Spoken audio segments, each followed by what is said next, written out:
Okay, thank you, everybody. If I can have your attention, please. Can I have your attention, please? Thank you. Thank you so much.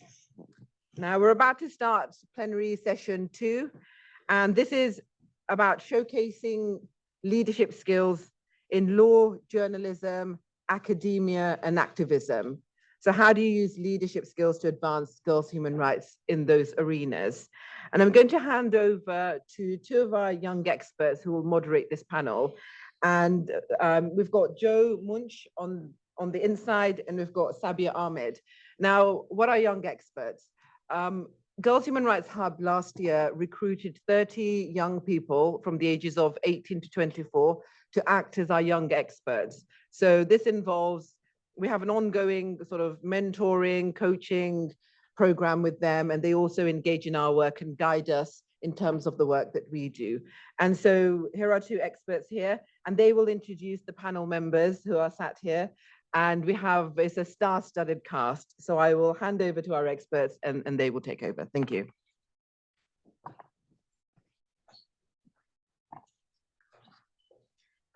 Well, thank you everyone for joining us today. Thank you so much, Sultana, for the kind introduction. I'm Jo, I'm one of the young experts, as Sultana said. And today, really what we're trying to get out of this panel is better understand for kind of everyone in the room as well, because I see girls, but also see kind of young boys as well, how to best kind of get your skills up there in terms of leadership, but also get kind of the message out there for the cause for girls. We're joined today by Nadia, Mega, Michelle, and Laura. I think it could be good to have first a little round of introduction.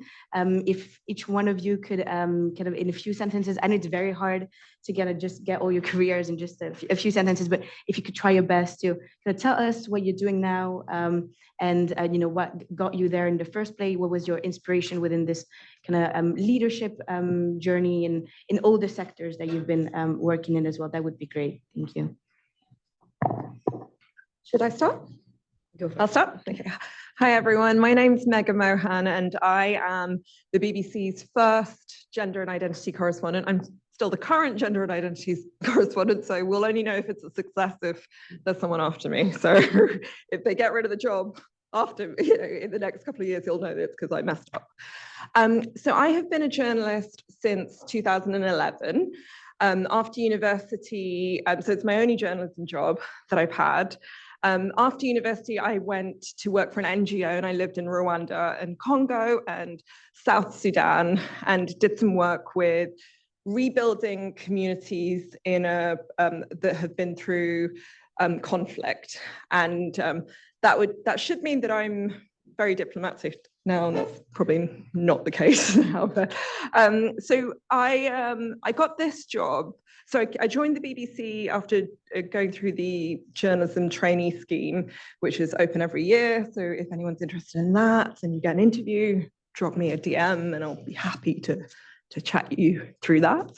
So I joined as a producer for the World Service in 2011, right when the Arab Spring started. It was a really eventful time to be a journalist, a real sort of hands-on deck time. Social media hadn't really taken off then, even though people were tweeting a lot from Tahrir Square and places like that. But it was a good time to start as a journalist because I genuinely think that I might not have been a journalist any other time, because I've got digital on my side right now. I can prove the reach of who's consuming my work and how they, you know, kind of how they engage. And I think were I totally to rely on how people did, you know, before social media, I might have just totally relied on who you knew and how to kind of, you know, blag your way, because journalism's still an incredibly undiverse field. The last data by the NUJ showed that 80% of editors went to private school and you know, kind of about 5 private schools as well, and 88% of them are white. Only 0.2% of journalists currently working in the UK are Black, which is not reflective of our society, and it's really quite alarming. So I've been the gender and identity correspondent for 5 years. In that time, if you're going to come to my session later, I'll show you a bit more of the work that I've done. The last piece I did, I was in Malawi with Michelle Obama, Amal Clooney, and Melinda French-Gates. I was really lucky to have got an exclusive covering their work on child marriage. And I welcome questions from you later. Thank you, Megan. Can everyone hear me? Helps if you put the microphone on. So my name is Dr. Michelle Staggs-Kelsall. I say doctor to let you know that I'm in academia. I'm not a particularly useful doctor. If anybody's sick, I can't actually do anything because I did a doctor of philosophy in law. I came to academia after about a decade's experience working in the field of human rights and international law. I started out my legal career in corporate law, though. I worked for Allen & Overy LLP for a few years, but I decided after about 3 years of being there that it really wasn't the kind of work I wanted to do. It didn't wake me up in the morning and make me want to jump out of bed and get to the office. Most of the time I was feeling like a small cog in the large machine of the capitalist economy, none of which excited me. So I left and monitored war crimes trials in Sierra Leone, in Freetown. There was a UN court there that I monitored for a number of years. And then I did a master's and subsequently moved to Cambodia, where I ran trial monitoring projects and outreach projects at the war crimes trials that were being conducted there. Subsequently, I decided I wanted to move into academia because I'd always loved writing and research, as well as teaching. I love teaching. I love watching other people learn, and I love to learn myself. I tell my students now, I started out wanting to save the world, and then I thought I might try and change the world. And most of the time now, I'm just trying to understand it. But as an academic at SOAS, University of London, I am running the Centre for Human Rights Law, and I also co-founded a women's network known as Atlas, which stands for Acting Together Law Advice Support. And the reason for the network was really because a number of us who were working in the field at the time felt that there wasn't a supportive space for women in particular and female identifying lawyers to come together, to support one another, to give each other advice, and to ensure that our career trajectories continued while we saw male colleagues, similar sort of statistics to what Mego was saying, a lot of male barristers giving work to an old boys network, while female lawyers were actually doing a lot of consultancy work in the background and preparing all the documents for the cases and writing many of the speeches that male barristers were subsequently giving. So we thought we wanted to create a space where women could actually support one another and give each other advice on how to handle those kinds of situations. And then also for other women who were having children, finding that doing international work was very difficult with children outside of field presences because there wasn't always support networks there for you to continue doing the work. So we started out as 12 women, and we're now 8,900, and we span all 5 continents. It's really created the space that I had hoped, which is that it's really women supporting other women and female identifying lawyers to do the work they want to do, to speak out when they see injustice in their own workplaces, and to make a difference in ways that count for women and girls across the globe. Hello, everyone. My name is Nadia Motraghi, KC. I'm a barrister at Old Square Chambers, and I specialise predominantly in employment and equality law. And my journey into law and on the subject of leadership is that when I was growing up in Newcastle upon Tyne in the 80s and 90s, I really wanted to become a barrister. It's a bit sad to admit, but thank goodness I did make it to it, so I can admit to that ambition. And I didn't really see anyone who looked like me who was a barrister. I wanted to do legal work experience. My school couldn't arrange that. We didn't have any contacts, so I ended up working at a magazine.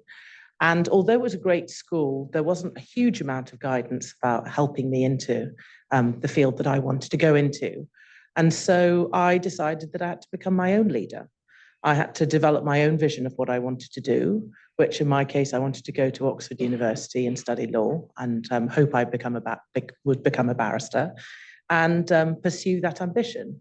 And the way that I did that was to surround myself with other brilliant people who had similar aspirations or different aspirations, but ones that still were ambitious ones. And also to pay it forward, so that where I was the beneficiary of someone's generosity, I also tried to make sure that I did that for someone else. So my day-to-day work is, I spend a lot of time up and down the courts of the UK, appearing in employment tribunals, appearing in courts, sometimes appearing in appellate courts. And now I also sit as a judge part-time. So that's a sort of little intro into me. And I was very fortunate that when I did come to the bar, although, as Michelle said, it's a male-dominated place, that's changing. It's also a very white place, that's also changing. But I was very lucky to be supported by some real giants in the field, some fantastic women.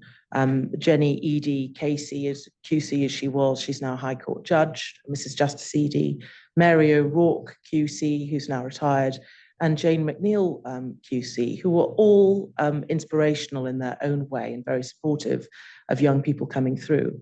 But I think it's also very important to recognise, as part of your leadership journey, the importance of having male allies. There's only so much that women can do for you if they are not necessarily in the space that you want to be, or you want to sort of broaden the kind of level of support that you can get. And in that respect, I also was a great beneficiary of sponsorship from some incredible male barristers and male professors along the way, including Lord John Hendy, who is now one of the supporters of the Girls Human Rights Hub this week. So that's a little bit about me, and I'm very happy to answer any questions you've got about my journey, or indeed how we use law and leadership together. Thank you. Hello, my name is Laura, and I feel really lucky to be on this panel with you all, very inspiring. And so my name is Laura, I am an activist and an author. I started a petition when I was a student, just like lots of you in the room, to end tampon tax. Now, I don't know if you've heard of tampon tax, but it was the luxury tax rate applied to all period products. That includes tampons to anything else, period pants even. And I started this petition because I found out about this tax, and I initially thought to myself, why have I never heard about this tax? I've been paying this for years, and yet I've never heard about it. And where does this even come from? Why is it deemed by a male-dominated parliament that products that we need to use are luxuries? And so I went into a bit of a rabbit hole. I was actually avoiding revising for an exam, not that I'm advocating for that. And I thought to myself, look, I'm going to look into the tax system, which I know nothing about, and see if this tax makes sense in some way. Maybe everything else is taxed more. I mean, I really had no idea what the tax system was about until I found that certain items escape tax altogether because they're considered to be essential products, and other items are taxed because they're considered to be luxuries. And items on this essential list include things like maintaining our private helicopters, eating crocodile meats, playing bingo, of which I've actually only done one. I think you can guess which one that would be. And I think most people would say that as well. And I just thought to myself, you know, what kind of parliament is deciding that those things are essential and yet period products are not? So I started this petition when I was studying, and I thought, you know, probably won't go anywhere. But if it tries to help somebody else be confident about periods and talk about these issues to try and tackle that stigma associated with those products, then it would be worth it. So I sent it to my friends, they sent it to their friends, and then over a number of years, we got about 300,000 signatures in this petition. We got the support of Michelle Obama and President Obama and lots of other like really ridiculous people that I can't believe had even heard the petition. And we ended up changing the law in 2021, so we no longer pay this tax. But the fight isn't over, and research has recently found that even though the tax was axed in 2021, the products have stayed the same price, which means that supermarkets are just taking the difference as profit, which means you and I have seen no real financial benefit to this yet. And does anybody want to guess how much that equates to, how much tampon tax every single year makes that we should have as savings? Anybody want to guess? Anyone brave enough? 90,000? Yeah. 3.2 billion. Okay, cool. So it's in between, basically. So it's £15 million every single year that we should have as savings in our pocket that supermarkets are getting. So we started a new petition about that. It's okay for me to do a shout out. It's if you want to sign it, it's change.org/drop tampon tax.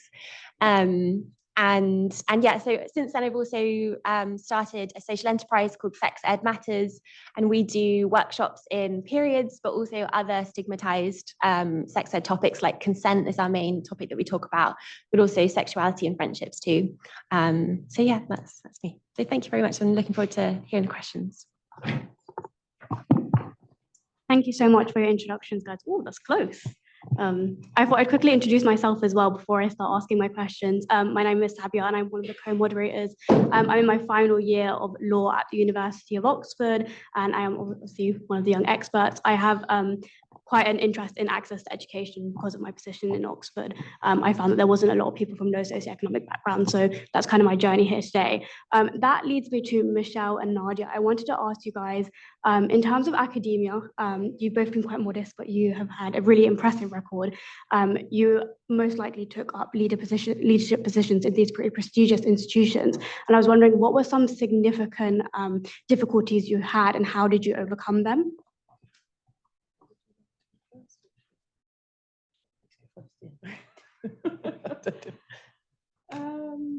Difficulties in academia. Yeah, I think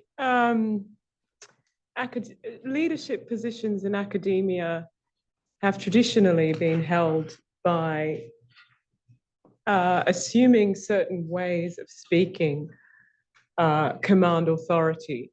And so I think sometimes as a woman, there is a sense in which speaking softly, being very deferential to people, taking other opinions into account before saying things yourself, results in a culture of mansplaining and a sense in which you can be drowned out quite quickly. So I have been in situations where I've had men literally recite back to me everything I've just said to them and explained it to me. And I've literally been sitting there, I literally just told you exactly what you'd said. So that can be sometimes challenging as a woman, I think, or when you're trying to get into leadership positions, having the confidence to be able to speak without feeling as though you somehow have to compete for the space. I've been quite fortunate, I think, in that certainly in both my promotions rounds and also in my directorship of the Centre for Human Rights Law, which I co-direct with my colleague Lux Utter, that actually, as you were saying, Nadia, most of the men that I've been in contact with have been very supportive. So I haven't really had a situation of challenges per se, in that I've found that I have managed to make the headway that I wanted. But I think there are some internal challenges that come also at times being a woman trying to obtain those positions. And one of those is having the confidence. I mean, I hope that you're of a generation of girls and women that don't feel this. But if you do, if you have a fear of failure, or you feel that failure means you can't do things, no, failure is really, really important to success. Failure is your friend in that it's only through making mistakes that we learn and grow and get up again and do better.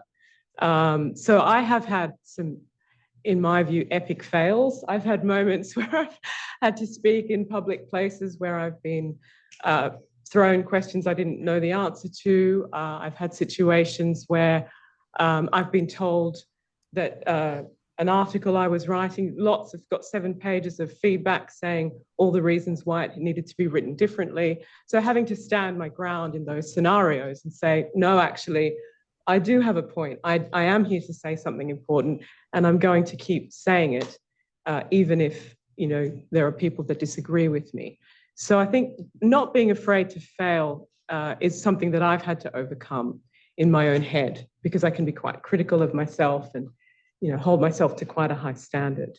So I think that's one thing. And then the other internal struggle, I think, is learning to speak up and to speak out and not be afraid to do that either. That's taken me some time, possibly just for my own background of circumstances, not necessarily because I'm a woman, but yeah, learning to know when to call out situations of injustice or unfairness around me in the workplace. I've learned to do that, and that's been really good in my journey. Great answer. I think I had a very positive experience in my leadership posts when I was at university. I did my undergraduate at St. John's College in Oxford, and I went on a scholarship to Harvard University, and I was a Frank Knox Fellow there for 2 years. What I would say, I would completely echo what Michelle said. I think knowing when to speak up about things can be very tricky. It's hard to always read the dynamic. It's hard to know at what point to intervene on things. And so I think that's something that we're continuously learning about even now, as things change and as expectations change.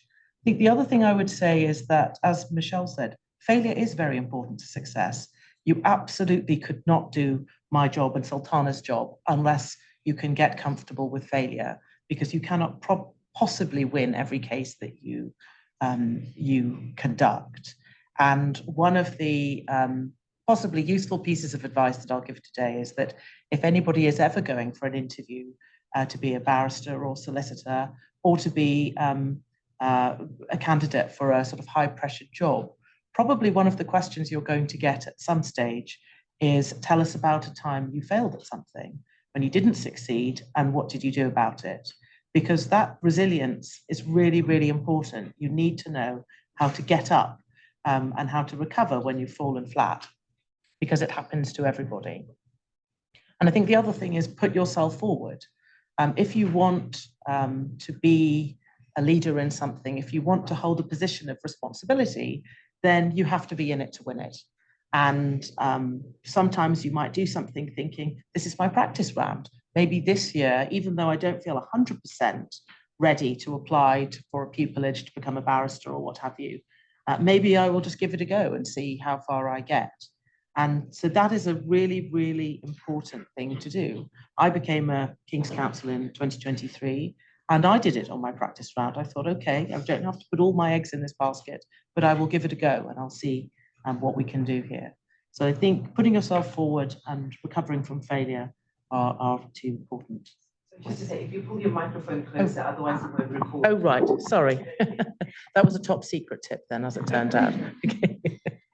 Thank you very much, ladies, for this. It's definitely insightful, and I think I can only relate too much to this aspect of getting comfortable with failure as well, as a woman who's trying to make it, you know, in humanitarian development as well. I did have questions for you, Mega and Laura. I feel like we're all here today because we're really trying to see things change, but also beyond that, we're trying to be an actor of change. You know, through the journey that you've had, that you both kind of described here, I feel like your key instrument is trying to change the status quo in your respective sectors. I think, Mega, you also co-founded the Second Source Network that aims at kind of challenging the status quo within journalism and raise awareness on abuse in journalism. How do you face these institutional barriers that you are meeting within your workplace, but also, you know, you talked about earlier how you managed to change the bill, but then new barriers came up, like, you know, it's kind of inherent to what you're doing. Constantly, you need to fight for what are basic rights. How do you deal with that? Do you have any tools for, you know, the students who are here who are trying to do this at their own scales as well? What's your insights here? if you want to That's go. a great question. That's a really good question, and an important question.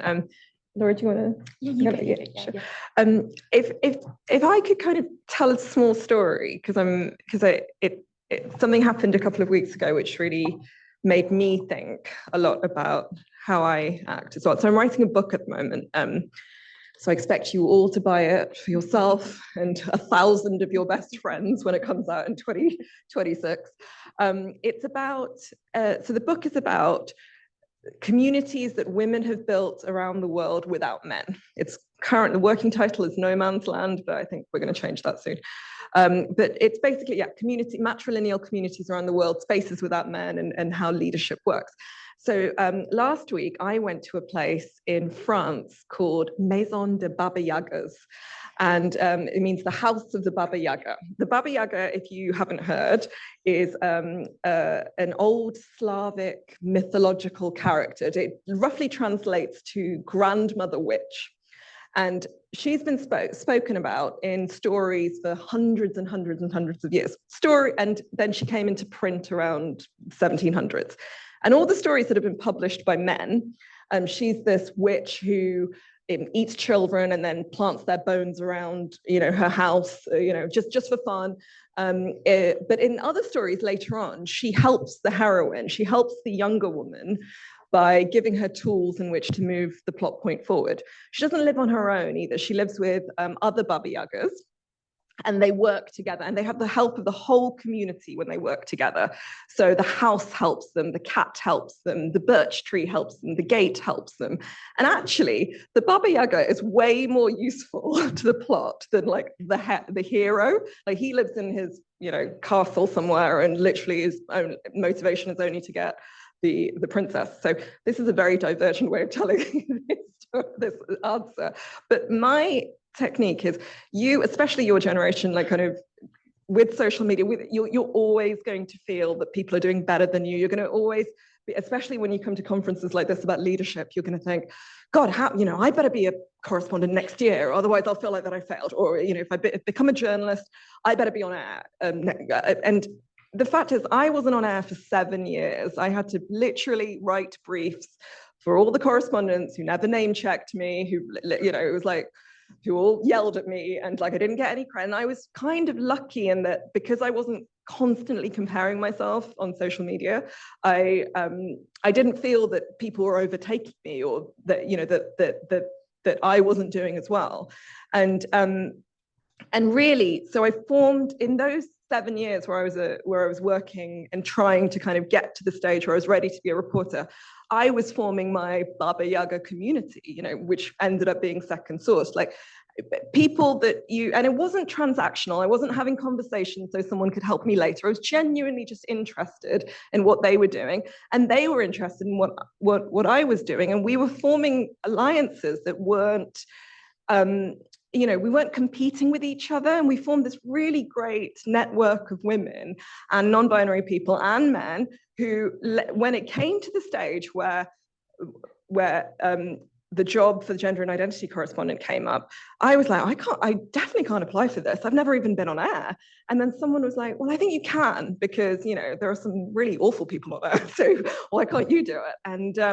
And by that time, I had this network of people who would help me, and they gave me hours of free time on coaching on, how to find good stories, how to do a two-way that's what we call when you're on TV and being questioned for a couple of minutes, how to kind of pitch a story and get 4 or 5 people interested, so you've built enough money to go make a documentary. And I had all of, a whole network that helped me.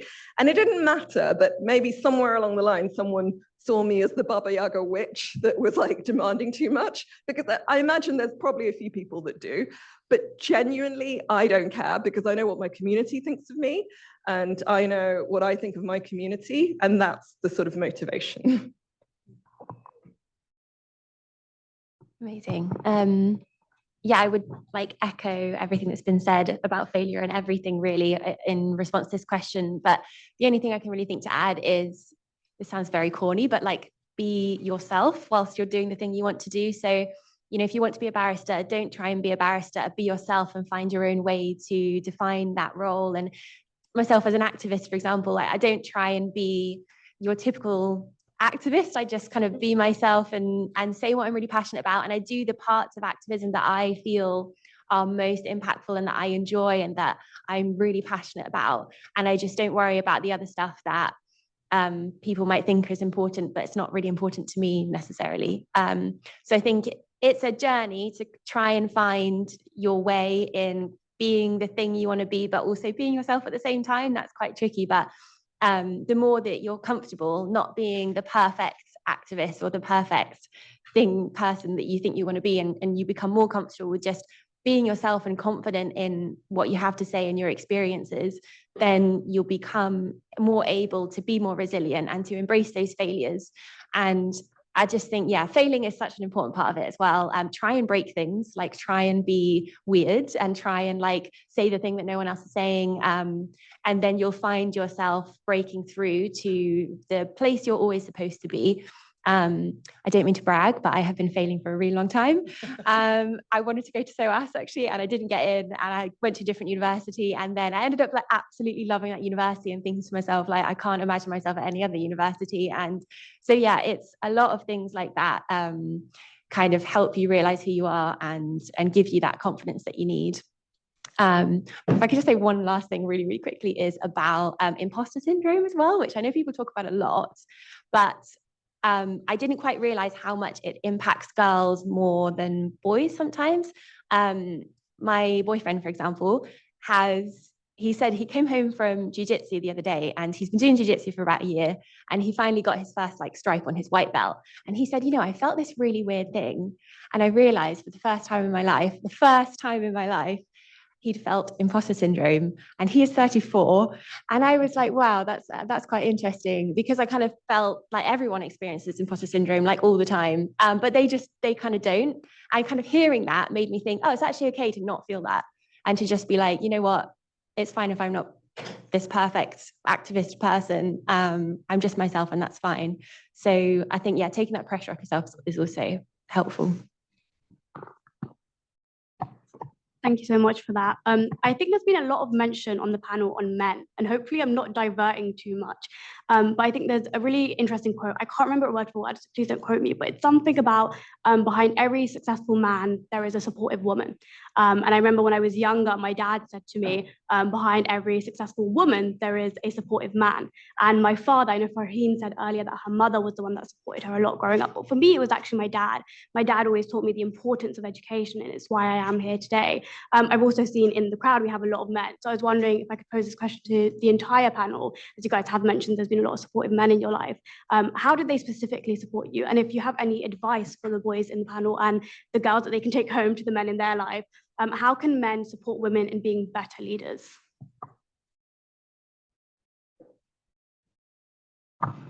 I'm happy to take that one. So I was very lucky. Both my parents were very supportive. And I think I said when I became a KC that my parents had always supported me every step of the way, even though they didn't know what the steps were and they didn't know any of the background to wanting to become a barrister or a KC.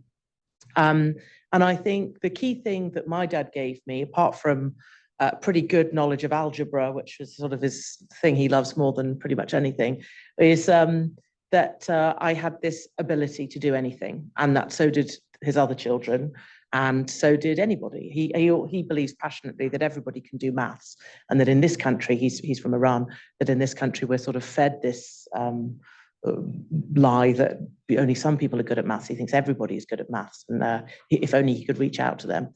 So I think this sense that anybody can do anything is something that was really drilled into us, and that is something that you need if you're thinking about quite a high mountain to climb. He has also supported me by sort of constantly saying, I don't think you should do that as well. Have you thought about maybe you're overstretching yourself? You know, it's okay to rest, sleep is good. So sometimes that's welcome advice, sometimes less welcome. And then the other man in my life who's a big part of my life is my husband. And he is a very special person. There's many a day where he irritates me intensely, but overall, I know he is a very special person. And one thing that he said, that in fact, the day we first met, was he said to me, all right, so you're a barrister.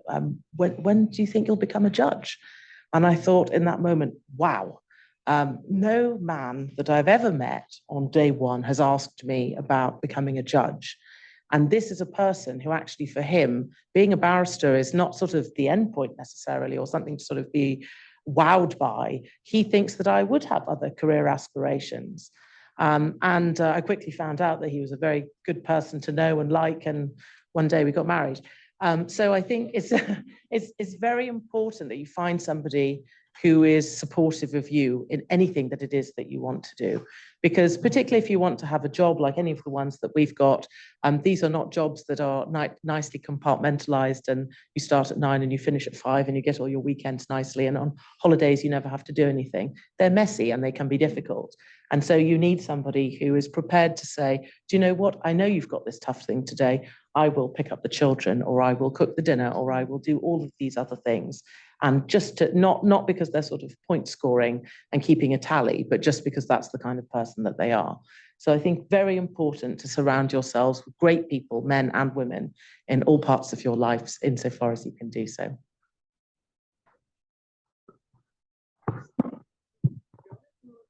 Yeah, go for it. If you want to add something, feel free.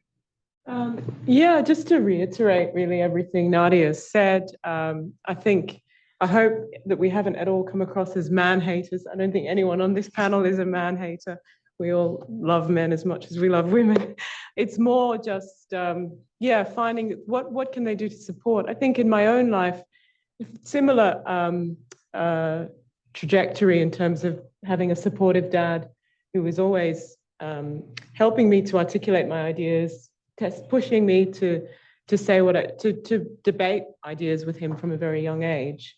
And then a partner who is very, very aware of the stereotypes of women doing the majority of childcare and housework, which continue. And there is a general assumption that even in schools now, I would say that it's the woman who's the go-to parent for social networking and other aspects of the child's development. And we both have busy jobs. He is traveling to Africa for weeks at a time, usually East Africa. And we're both working in London, and he's also in Manchester some of the time. So we have very busy lives, but we have split all the duties. And so some days I'm at home and other days I'm traveling and he's with the kids.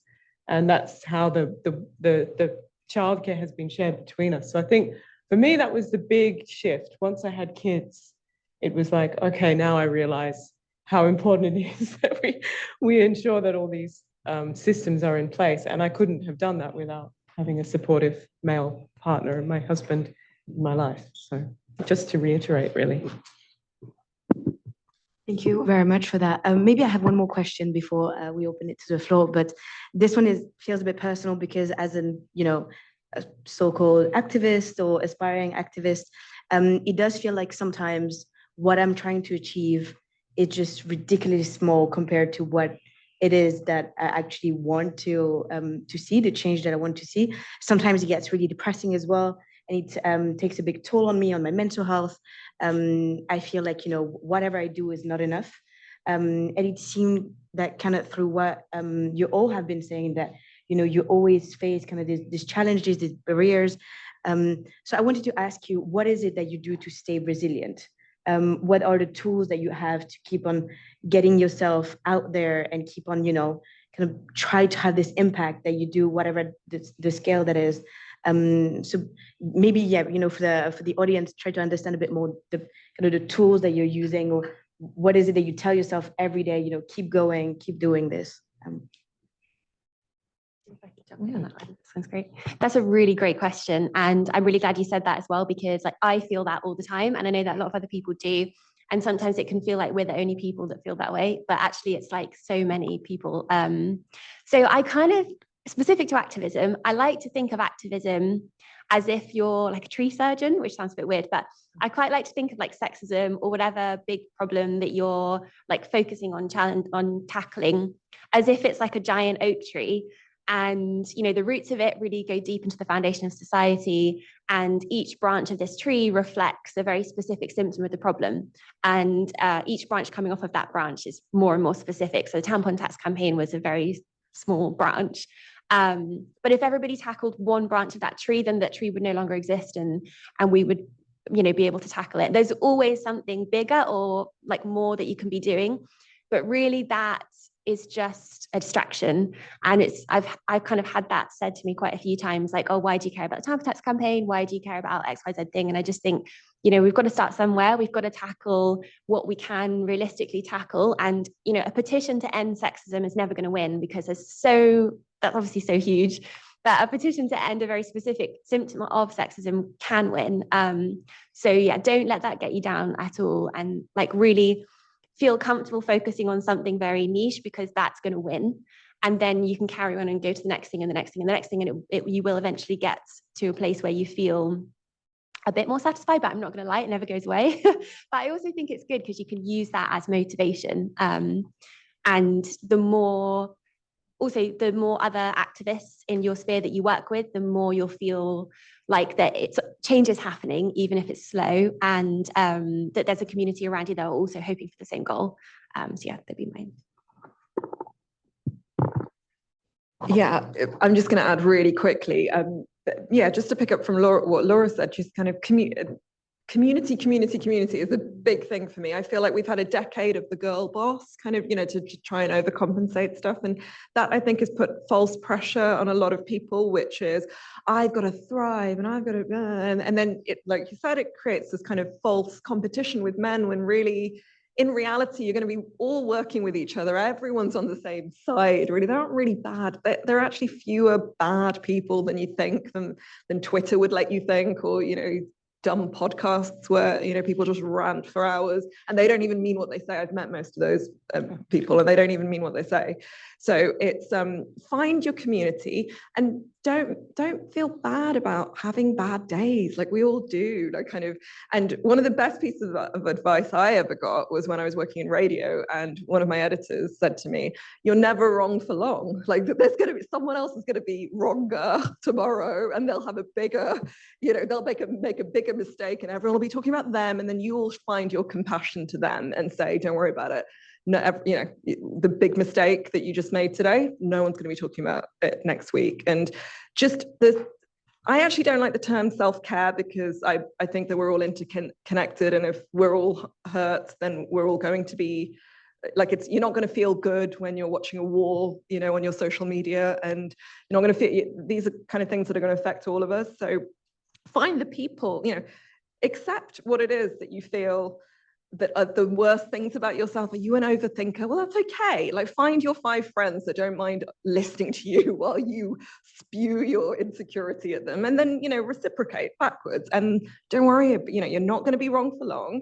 You'll pick yourself up and you'll make it work. The kind of, because by the time you get to your 30s, you'll realize just how many people don't know what they're doing in the room with you. They just say it with lots of confidence, and you'll be that person too, and you'll be saying it to rooms like this as well.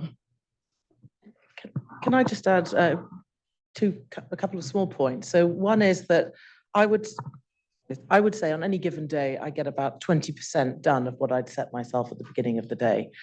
So I, you know, in one sense, I constantly feel like I'm not reaching where I want to be. And it is, to come back to this point about community and your family and friends, you need people who can give you a reality check. And in my family, there's no shortage of people to give me a reality check and say, you know, come on, Nadia, this is ridiculous. You know, of course you can't do this, and this all before lunchtime. So I think getting people around you who can give you that advice is good. And my other tip is ice cream. That's how I make a bad day good. Just to add on resilience, and to echo what everybody else here has really said, I think it's so important to both acknowledge the sadness you're feeling in what you haven't been able to achieve, whatever it may be, but also remember that that's part of the fuel that's going to keep you going. Yeah, I had an existential crisis with the situation in Gaza last year, and it was, for international lawyers generally, it was it is a very troubling time. But we have a group now called Collective Hug, a group of women and I who just support each other through reminding each other that actually we still want to keep working toward achieving as much as we can, and also being in contact with people who are literally on the front line, who, you know, if they have hope, then I need to keep having hope, because who am I not to want a better world? So, but yeah, resilience is a hard one, but definitely I think community and allowing yourself sometimes to feel that sadness, or, you know, because it is part of the journey. Thank you so much, guys. That was really, really interesting. I think you guys have been very modest about your achievements. You're all very, very successful women. And I think that you've given everyone here today not only leadership skills that they can use for the near future, but for a very long time. I think we have a little bit of time for some questions from the audience. So who wants to be the first one? Yeah, over there.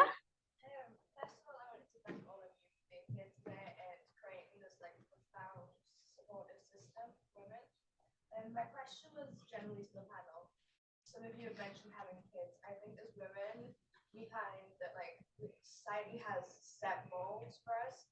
We can either be this role boss or we can be a mother.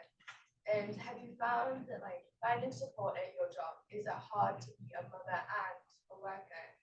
Or do you think there's enough being done to support women in choosing to go into work and still be able to like have family life? I'm happy to go with that one first. Might be a controversial thing to say, but over the last 20 years, I've spent my professional life doing a whole range of discrimination cases. And that's to do with race, disability, sex, trans rights, religion and belief, you name it. There, in my personal experience of having done those cases, there is no greater prevalence of discrimination than that against women with children. So I don't think I ever truly felt that there was any barriers to what I was doing, real barriers, before I had children. And then the sheer fact that you now have a lot of time that you need to spend with a small person and look after them, and you have to put their needs first. And at the same time, you've got clients who are saying, oh, I'd like to speak to you at midnight because of time zones, or I need that document overnight, or what have you, makes it difficult. And actually, I'm very lucky because in my job, I'm a self-employed person. That's the model that barristers are. And in my chambers, we have some of the greatest number of women and senior women. So those who work with us are used to dealing with women who say, and parents, I can't do this now, or I need you to build in time, et cetera, et cetera. But I see lots and lots of women who are filtered out of high-performing careers because of family issues. And so I think, you know, we keep saying actually the same thing over and over again. It's about finding your supportive community. You need to be speaking to, one of the things I did before I had my children come along is I spoke to other colleagues and said, how do you manage it? How do you do this? How do you manage this on holidays? Or if you've got this sort of case, and learning the lessons that those whose footsteps you want to follow in have gone through. So I think you can be a fantastic professional. I think you can be a fantastic mum. I think you can be fantastic at both. But I think there's a lot of planning and thought that needs to go into that. And, you know, I can't sugarcoat it. It isn't always going to be an easy issue. I'm sure you've got great teachers and lecturers in your school who can tell you about that too. But it's an ongoing struggle, but a good one. Yeah, fully, again, in agreeing and endorsing what my fellow panelists have said, but it's a fantastic point, and you're absolutely right. I have a 14-year-old daughter and an 11-year-old son, so I've been through 14 years of having one child and then having two children, and it's an incredible, intense juggle. It has been, and yes, there's a lot of, I think, ongoing presumptions about the way in which women will handle that situation. You know, the number of times people would say to me, oh, aren't you superwoman? Aren't you amazing? And I'm like, no, I'm not superwoman, actually. This is utterly exhausting and it's not sustainable. And I wouldn't want a group of women coming up after me to have to live through this and deal with this, because it's really tiring and it's not fair. It's really not fair, right? Because the assumption is just the level of emotional labor that we do. I mean, you're all amazing. I know you are, and you will do it too.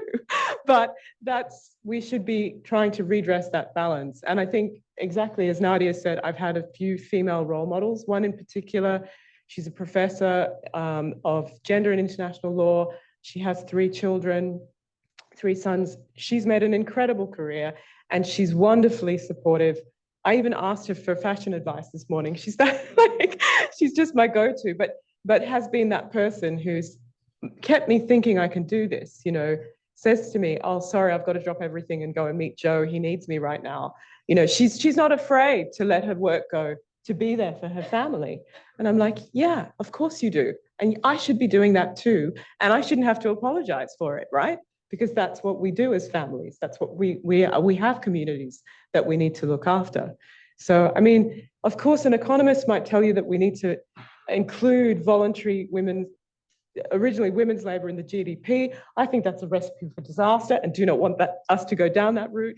But I think it's about acknowledging those voluntary activities that are going to form part of your lives and making sure that the people around you know that, you know, this is a part of our life. This is how our society functions, and we need to acknowledge that labor and you know, ensure that women are supported in it. Yeah. And sorry, if I can just add two more points, because I don't want this to sort of sound on a negative note. I think there are 2 things that really are making a big difference in the last 5 to 10 years. One is shared parental leave, which is so that men, instead of women taking maternity leave, men taking 2 weeks, men can take a larger chunk of that first year of parental leave. And the second thing is flexible working.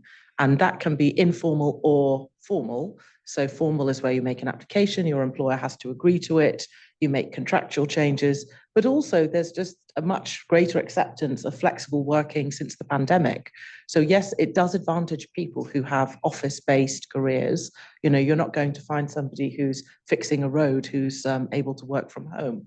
Or you know, hairdressers, you know, not seeing their clients. But these are things that mean that things are changing.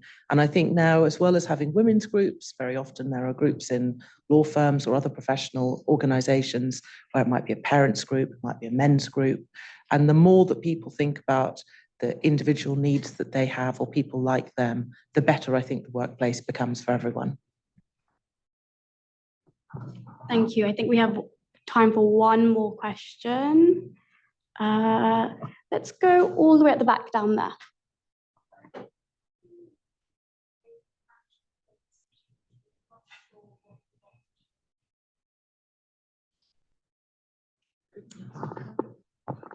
Don't know if I can. There's lots. Sorry. There's so much time. You'll find it. It'll come to you. It kind of honestly. There's no rush for. You'll find the thing that you want to sort of that wakes you up in the morning, as Michelle was saying, that drives it, and it'll drive you. It'll be the thing that you'll work on late on a Sunday night, and it won't feel like work either. Like, I had to get up at 4 a.m. to do a call with Australia, and I had to do it for 7 weeks in a row because it was trying to get a particular interview, and that person needed a lot of convincing, and it honestly didn't feel like work. Just adjusted everything around it. It definitely didn't come to me at your age, and it wasn't there at university either. It wasn't even there in the first couple of years after university either. It comes slowly, but when it comes and you find the North Star, for me, the North Star is I just want somebody to feel that they can do my job. Like I want someone like you to be like, well, she can do it, I can definitely do it, because I'm not seeing like all the people that look exactly the same and sound like, you know, they swallowed like 18 thesauruses and kind of just like sitting on the radio floor talking about things in the most complex way. Like that's my North Star, is someone who doesn't have confidence thinking, oh, she can do it, then I can definitely do it. And anyone can do this, my job, because all you're doing is taking stories of other people and just letting them tell their story and just creating an environment where they want to. So I wouldn't worry too much about what your mission is yet, or trying to, because you see that a lot on social media, like people posting about something every single day, like kind of, you know, there's time to sort of take it in and find, you know, what you want to do. Laura probably knows more about how she found her passion.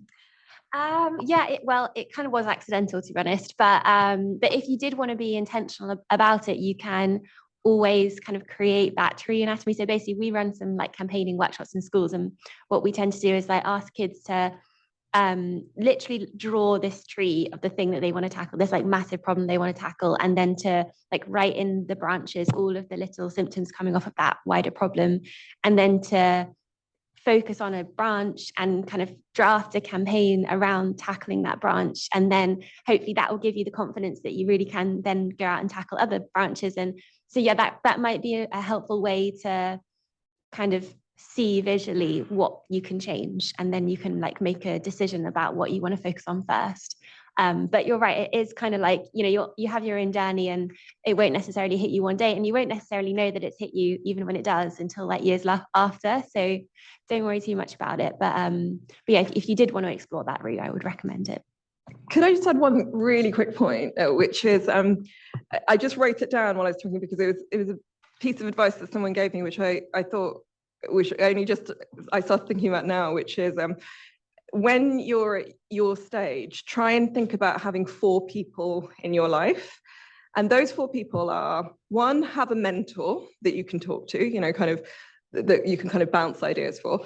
Another is have a mentee, someone that you are going to give advice to. And you'll find that there are so many people that want your advice, and make yourself available to that person. A third is I'd call it a work wife, but you can rely on your, like, find someone who's your peer that's, you know, exactly where you are, that you can kind of, you know, kind of bounce, you know, you're both on the same journey, you can kind of, you know, swap ideas with. And the fourth, and this I think is the most important one, have a rival, like have someone you're a little bit jealous of, because that person really drives you to get to the next level, and not in a way, not jealous of in a way that you want to sabotage them, but just that you have just a little bit of envy, that you go, okay, I better do this because they did this, meaning that that's an area that I can work on. Yeah, so that's what I wanted to ask. I won't ask you who is your rival right now, but maybe later. Thank you so much for everyone today. Really, really insightful. I think we'll see you later for workshops. Hopefully. And in the meantime, I think we're going to go back up for a little coffee break, and where we can also continue this chat, because I personally do have a lot of questions still. So yes, please do make your way up, and we'll see you later for the fire chat. Thank you so much.